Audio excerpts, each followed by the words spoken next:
बिस्मिल्लाहिर्रहमानिर्रहीम। अस्सलाम वालेकुम डियर स्टूडेंट्स। आज के लेक्चर में हम ख्वाजा हैदर अली आतिश की शामिल निसाब गज़ल दहन पे हैं उनके गुमां कैसे कैसे की रीडिंग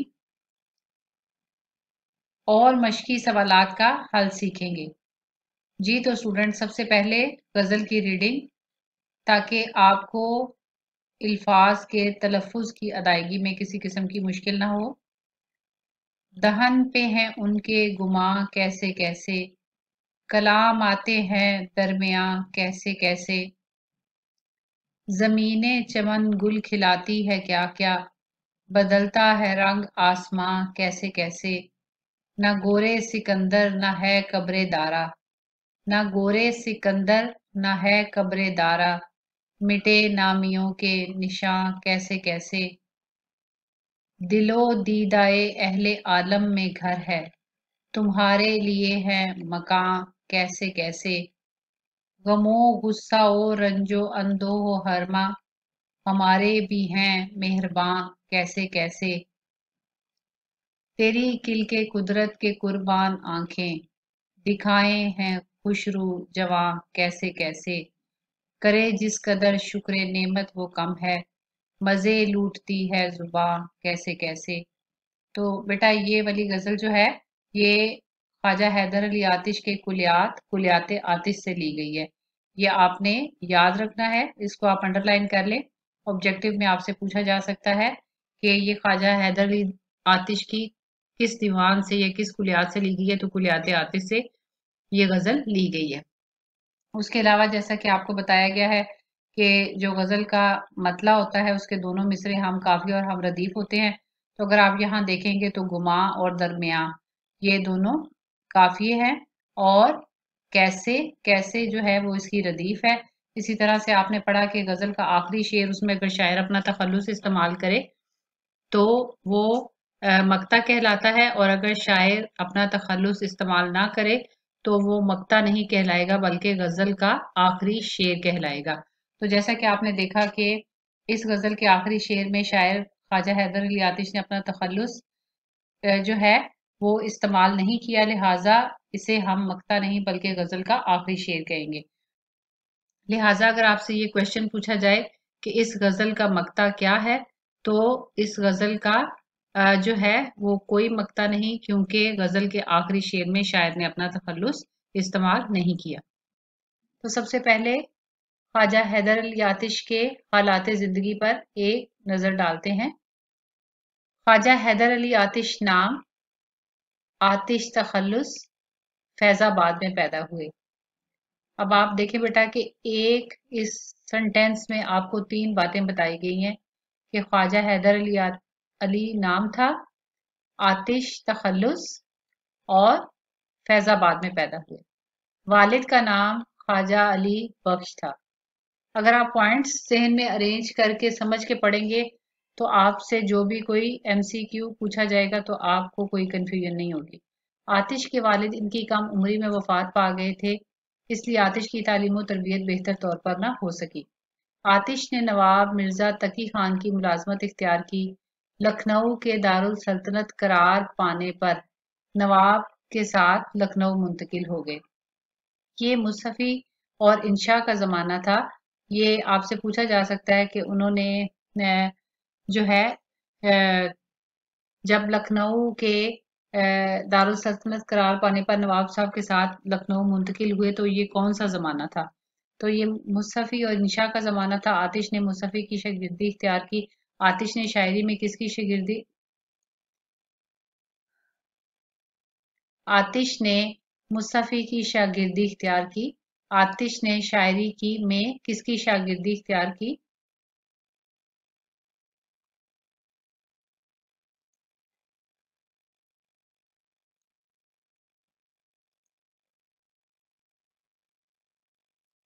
आतिश ने मुसफ़ी की शागिर्दी इख्तियार की, यानी शायरी में उन्होंने मुसफ़ी की शागिर्दी इख्तियार की।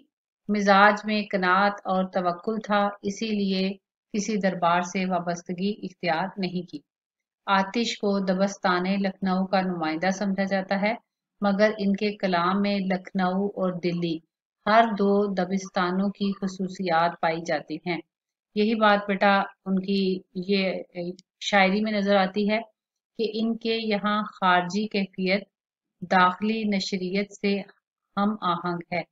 कलाम में सोजो गुदास, अब ये उनके कलाम की खसूसियात क्या है? कलाम में सोजो गुदास, जज्बे इश्क की सदाकत, तसव्वुफ और मस्ती, मुहावरा बंदी, रोजमर्रा की चाशनी और वुसअत नजर है। इसको भी अगर आप पॉइंट्स में कर लेंगे कि आपसे अगर पूछा जाए कि आतिश के कलाम, आतिश को जो है उनके कलाम में कौन सी खसूसियात पाई जाती हैं, तो उनके कलाम में लखनऊ और दिल्ली हर दो दबस्तानों की खसूसियात पाई जाती हैं। एक तो ये क्वेश्चन इंपॉर्टेंट है और दूसरा कि उनके कलाम की खसूसियात क्या हैं।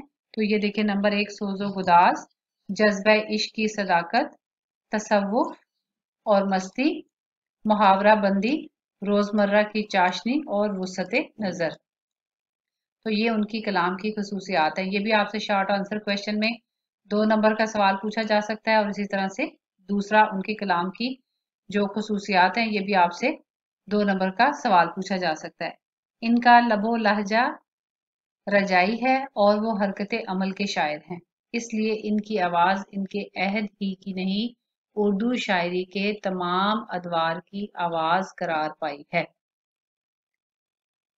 मशकी सवाल नंबर 1 है, दर्ज झैल सवालात के मुख्तसर जवाबात दीजिए। अलिफ जुज है, इस गजल के दूसरे शेर में जो मुहावरे इस्तेमाल हुए हैं इनकी वजाहत करें। तो बेटा एक चीज आपकी जो है वो क्लियर होनी चाहिए आपको कि जुमलों की वजाहत करने के लिए कहा है, मीनिंग लिखने के लिए नहीं कहा गया। अब इसका ये मतलब भी नहीं कि आप मीनिंग नहीं लिखें, क्योंकि अगर आपको मीनिंग मालूम होगा तो ही आप उसकी वजाहत भी कर सकते हैं, लेकिन आपसे सवाल में एक्सप्लेनेशन पूछी गई है कि इसकी वजाहत करें। इस गजल के दूसरे शेर में जो मुहावरे इस्तेमाल हुए, पहले तो आपको पता होना चाहिए कि कौन कौन से मुहावरे इस्तेमाल हुए हैं। जमीने चमन गुल खिलाती है क्या क्या, इसमें गुल खिलाना मुहावरा है। बदलता है रंग आसमां कैसे कैसे, और रंग बदलना, ये 2 मुहावरात है। अब आप इनके साथ इनके मानी भी लिखेंगे और इसकी वजाहत भी करेंगे। पहला मुहावरा है गुल खिलाना। जमीने चमन का गुल खिलाना मुहावरतन इस्तेमाल हुआ है, यानी कि हालात कभी मुस्तकिल नहीं रहते, गैर यकीनी सूरत हाल सबके साथ है, रोज नित नए काम होते हैं। आपने गुल खिलाना का मतलब जहन में रखना है, अनोखा काम होना, नित नए काम होना, मुस्तकिल हालात ना रहना। तो इसका वैसे ओवरऑल मतलब है कि हालात मुस्तकिल नहीं रहते, लेकिन ये कि रोज नित नए काम होते रहते हैं, दुनिया में मुसलसल इनकलाबात आते रहते हैं, हर रोज अनोखे काम वकू पजीर होते हैं, और कोई भी काम, कोई इंसान जब भी कोई अनोखा काम करे तो मुहावरतन कहा जाता है कि उसने एक नया गुल खिलाया है। लिहाजा यहाँ पर गुल खिलाना जो है वो मुहावरतन इस्तेमाल हुआ है। रंग बदलना, हालत बदल जाना, काया पलटना। चूंकि ये दुनिया फानी है, यहाँ कभी भी हालात बदल सकते हैं, जिंदगी में उरूज भी आते हैं और जवाल भी आते हैं। शायर ने हालात के बदलने को रंगे आसमान के बदलने से तशबीह दी है। शायर ने हालात के बदलने से, बदलता है रंग आसमां कैसे कैसे, तो जब बेटा आसमान रंग बदलता है, यानी कि आसमान जो है वो जब से ये दुनिया बनी है तब से लेके अब तक हर किस्म के हालात का गवाह है। कई कौमें आई गई, अरूजो जवाल इस आसमान ने देखे, लिहाजा हालात के बदलने को रंगे आसमान के बदलने से तशबीह दी गई है। चौथे शेर में मकां से शायर की क्या मुराद है, तो ये आपने जब तशरीह अगर आपने अच्छे से की है तो आपको फौरन समझ आ जाएगी कि दिलो दीदा अहले आलम में घर है, तुम्हारे लिए है मकां कैसे कैसे। तो इसका हमने जो है तशरीह में ये पढ़ा था कि जो है शायर का जो महबूब है वो हर एक के दिलो निगाह में बसता है, रहने की जगह। तो ए महबूब तुम अहले दुनिया के दिलों में रहते हो, अहले दुनिया के दिलों में बसते हो, अहले दुनिया के दिलों में तुम्हारी जगह है, इनकी निगाहों में समाये हुए हो, लिहाजा अहले दुनिया तुम्हें अपने दिल और आंखों में रहने की जगह देते हैं। तो तुम्हारे रहने की जगह शानदार है। तो इसको आपने एक्सप्लेन करना है, ठीक है। मकान से मुराद आप शुरू में लिख सकते हैं, मकान से मुराद है मकान, लफ्ज़ है मकान, मकान नहीं मकान। मकान से मुराद है रहने की जगह, और इससे जो है मुराद है कि शायर कहता है कि ए महबूब, तुम अहले दुनिया के दिल में रहते हो, दिलो निगाह में रहते हो, लिहाजा अहले दुनिया तुम्हें अपने दिल और आंखों में रहने की जगह देते हैं, तुम्हारे रहने की जगह बहुत शानदार है। जीम, इस गजल में कौन से काफिये इस्तेमाल हुए हैं? तो बेटा पहले तो काफिया की डेफिनेशन, वैसे तो उन्होंने पूछा कि इस गजल में कौन से काफिये इस्तेमाल हुए हैं। तो काफिया जैसा कि आपको मैं एक अलग लेक्चर में पढ़ा चुकी हूँ कि शेर के आखिर में आने वाले हम आवाज अल्फाज को काफिया कहा जाता है। शेर के आखिर में आने वाले और रदीफ से पहले, शेर के आखिर में रदीफ से पहले आने वाले हम आवाज को काफिया कहा जाता है। हर शेर में काफिया तब्दील होता है, ताहम इनकी सौत एक जैसी रहती है। ये हमेशा मैं बच्चों को बताती हूँ, ये बेटा लफ्ज सूरत नहीं लिखा हुआ, ये इमला की गलती है। सूरत नहीं एक जैसी रहती, काफिया तो गुमा मेहरबान, तो जाहिर है सूरत तो एक जैसी नहीं होगी। हरमा मेहरबान गुमा, तो इनकी सौत यानी उनकी आवाज एक जैसी रहती है। काफिया की जमा कवाफी है। ये दो चीजें ऑब्जेक्टिव में पूछी जाती हैं कि इनकी एक जैसी रहती है सौत सूरत, तो सौत एक जैसी रहती है, और काफिया की जमा है कवाफी, ये आपने याद रखना है। इस गजल के काफिया दर्ज झैल है गुमा, दरमिया, आसमां। ये आपने देखा इनकी सूरत एक जैसी नहीं है, इनकी सौत एक जैसी है, आवाज, यानी गुमा, दरमिया, आसमां, निशा, यानी सबके आखिर में अलिफ और नून गुन्ना है।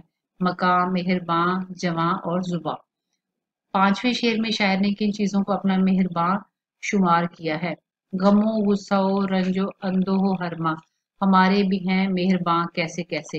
तो इसमें गम, गुस्सा, रंज, रंजो अंधो और हरमा, तो उर्दू शायरी में महबूब हमेशा आशिक पर जुल्मों सितम ढाता नजर आता है, और रकीबों के साथ हमेशा नरम रवैया इख्तियार किया जाता है। यानी बेटा ये उर्दू गजल में जो है इश्क व आशिकी एक रवायती मौजू है, लिहाजा उसमें महबूब की बेइतनाई जो है वो एक जो है वो मौजू है, जिसमें जो आशिक है, महबूब हमेशा आशिक के साथ उसका रवैया जो है वो बेनियाजी वाला होता है, और रकीबों के साथ हमेशा नरम रवैया इख्तियार करता है। महबूब आशिक पर कभी गमो गुस्से का इजहार करता है, कभी नाराज होता है, कभी तकलीफ पहुंचाता है, लेकिन इन सब के बावजूद आशिक की मोहब्बत में जरा बराबर भी फर्क नहीं आता। शायर इसी गुस्से, आपने इन सब का जिक्र करना है, गमो गुस्से, रंज, तकलीफ और महरूमियों को खुद के लिए मेहरबान करार देता है कि ये सब हम पर महबूब की मेहरबानियां ही तो है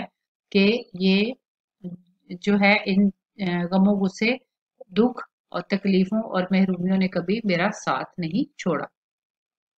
आखिरी शेर में शायर की जुबान किस बात के मजे लूटती है? करे जिस कदर शुक्र नेमत वो कम है। ये आपने जवाब में शेर आपको खुद मालूम होना चाहिए, ठीक है। इसी तरह से ना पांचवें शेर में शायर ने किन चीजों को अपना मेहरबान कहा है? तो जैसे मैंने आपको बताया था रीडिंग में कि अगर आपको अशार अच्छे से याद होंगे तो आप जवाबात भी अच्छे से देने के काबिल होंगे। अब जैसे यहाँ पे पूछा गया है कि किन चीजों को अपना मेहरबान कहा गया है, तो जब तक आपको मिसरा ये वाला याद नहीं होगा, ये शेर मुकम्मल याद नहीं होगा, तो आपको कैसे पता चलेगा? गमो गुस्सा हो रंजो अंधो हो हरमा, अब ये देखें यही चीज इसका जवाब है। और इसी तरह से आखिरी शेर आपको मालूम होना चाहिए कि आखिरी शेर कौन सा है। करे जिस कदर शुक्र नेमत वो कम है, मजे लूटती है जुबान कैसे कैसे। पहले आप शेर लिखेंगे तो ही आप उसकी एक्सप्लेनेशन करेंगे। इस शेर में अल्लाह ताला का शुक्र अदा किया गया कि अल्लाह सुब्हानहू तआला ने हमें बेशुमार नेमतों से नवाजा है, और अल्लाह ताला ने इंसान को तरह तरह की नेमतें दी हैं जो इसकी जिंदगी को पुरलुत्फ बनाती हैं। जुबान तरह तरह के जायके से लुत्फ अंदोज होती है, और जो है तरह तरह के जायकों के मजे लूटना से मुराद है कि जो है बेहिसाब नेमतें हैं अल्लाह ताला की इंसानों के लिए।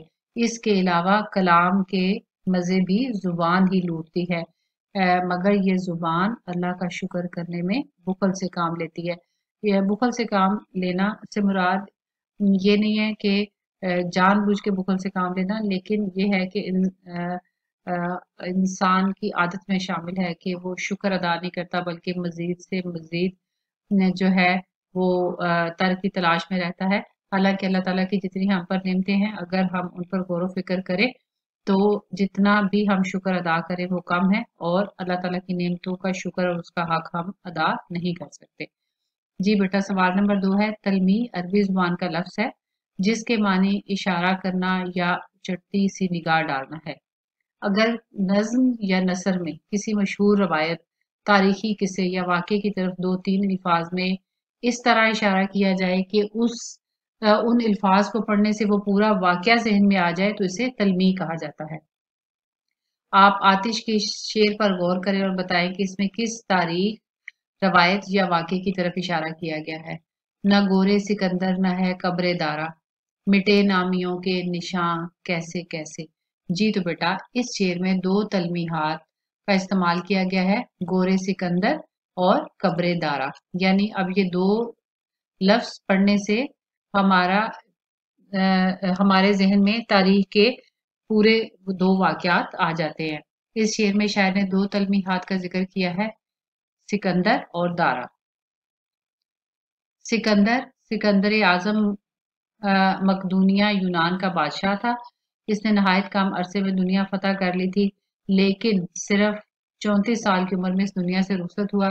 जब इस दुनिया से गया तो इसके दोनों हाथ खाली थे, यानी इतनी फतूहात के बावजूद भी वो खाली हाथ इस दुनिया से गया। तो इसको एज अ तलमी सिकंदर को इसलिए इसमें इस शेर में आतिश ने इस्तेमाल किया है कि इतनी अजीम फतूहात के बावजूद जो है वो मौत जो है ना जो है कामयाबियों को देखती है, ना रुतबे को देखती है, ना बादशाहत को देखती है, बल्कि हर चीज को फना है।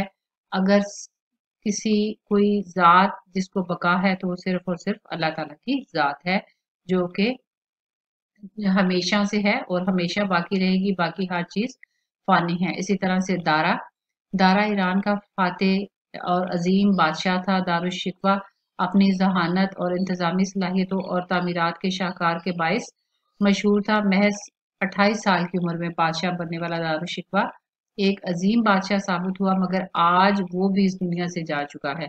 शायर ने इन 2 तलमीहात का इस्तेमाल करके दुनिया की बेसबाती, फानी होने को, फना होने को वाज़ह किया है।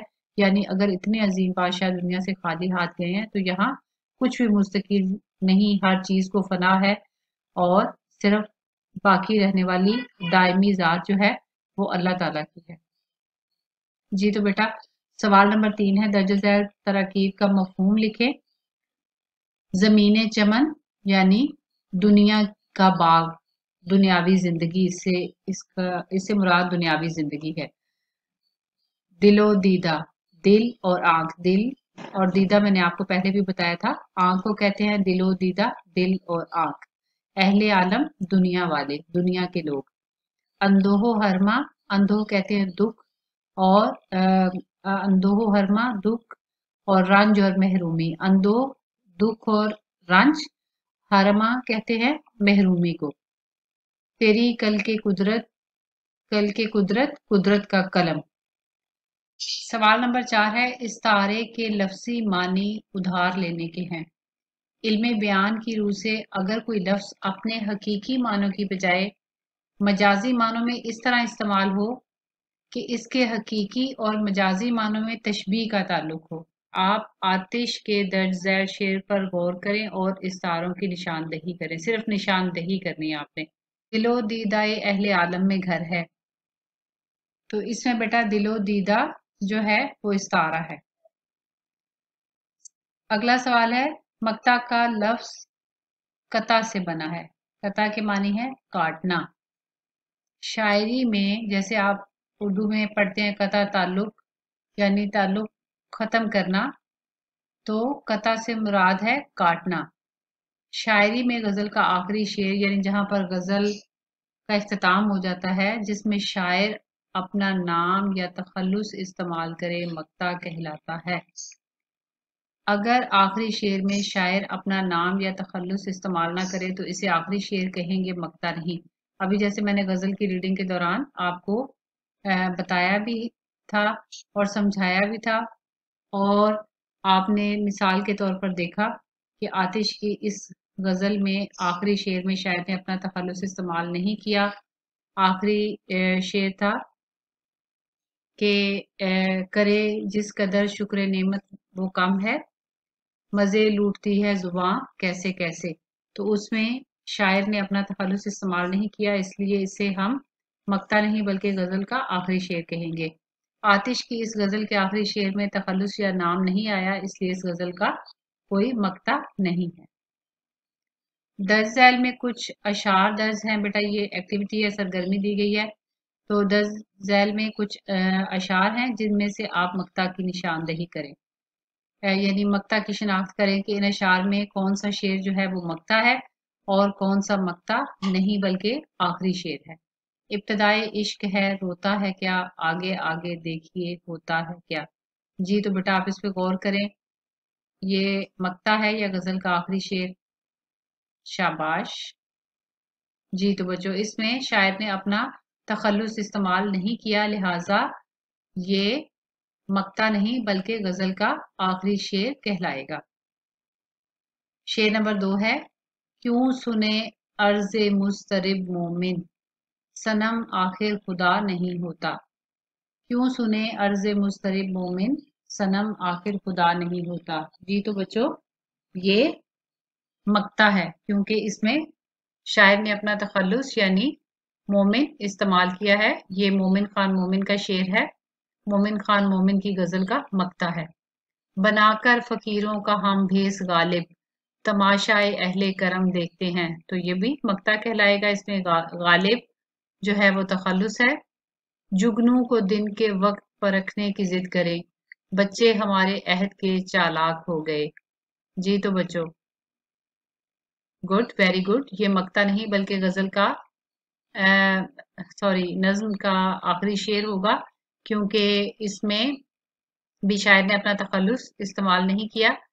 नेक्स्ट, हमारे घर की दीवारों पे नासिर उदासी बाल खोले सो रही है। इसमें नासिर तखल्लुस है, लिहाजा ये भी मक्ता है। दिले नादां तुझे हुआ क्या है, आखिर इस दर्द की दवा क्या है। जी बेटा ये ना तो मक्ता है और ना ही गजल का आखिरी शेर है, बल्कि ये मतला है। जैसा कि आपने पढ़ा कि मतला के दोनों मिसरे हम काफी और हम रदीफ होते हैं, तो हुआ और दवा जो है वो काफिये हैं, और क्या है ये रदीफ है। लिहाजा ये ना तो मतला है और ना ही गजल का आखिरी शेर है। दमे रुखसत वो चुप रहे आबिद, दमे रुखसत वो चुप रहे आबिद, आंख में फैलता गया काजल। जी तो बेटा ये क्या कहलाएगा, ये शेर एक्सीलेंट मक्ता, क्योंकि इसमें भी शायर ने अपना तखल्लुस इस्तेमाल किया है। लिहाजा इसमें शेर नंबर 2, शेर नंबर 3 और शेर नंबर 5 और 7 ये जो है ये गजल के मक्ते हैं। इसमें इस शेर में ये शेर जो है मोमिन खान मोमिन का है, ये असदुल्ला खान गालिब का है, और ये नासिर काजमी का है, और यहाँ शायर का नाम, शायर ने अपना तखल्लुस आबिद इस्तेमाल किया है। जी तो बच्चों इसके साथ ही हमारी गजल की तशरीह और शायर का तारुफ, रीडिंग और मशकी सवालात का लेक्चर अपने इख्तिताम को पहुंचता है। उम्मीद है आपको गजल की तशरीह और मशकी सवालात अच्छे से समझ में आ गए होंगे। दुआओं में याद रखिएगा। अल्लाह हाफ़िज़।